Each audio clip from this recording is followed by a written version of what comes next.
स्वामीनाथ और सत्यवर्ती गुरु का चरण पखार लिया लिया हरिया छियारे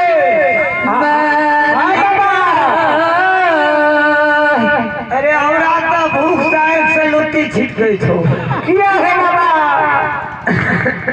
बाबू ने कितने देर तक खाया हरिया पकड़ ने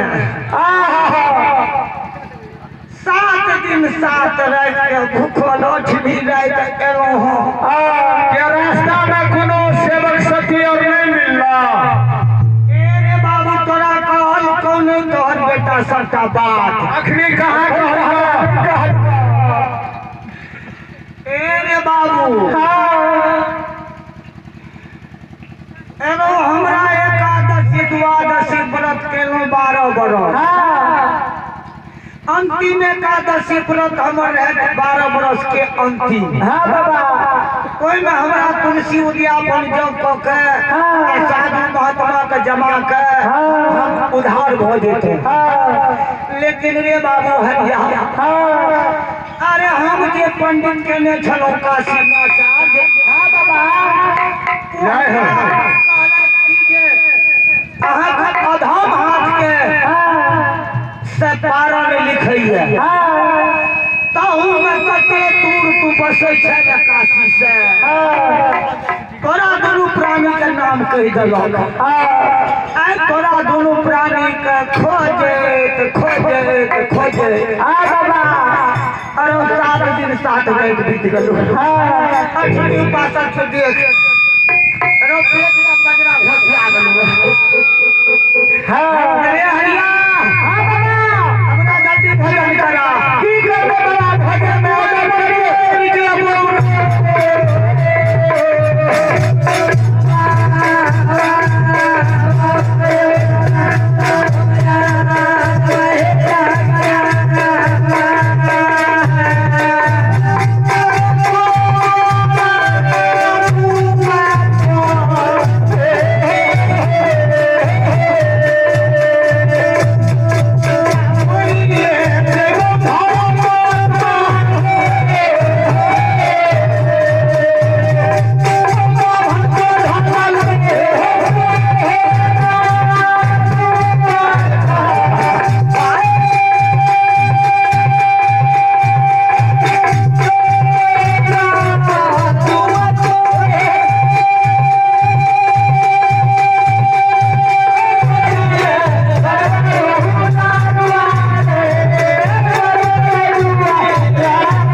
नहीं पढ़ते बाबा अपने आदेश दिए जरूर करा दे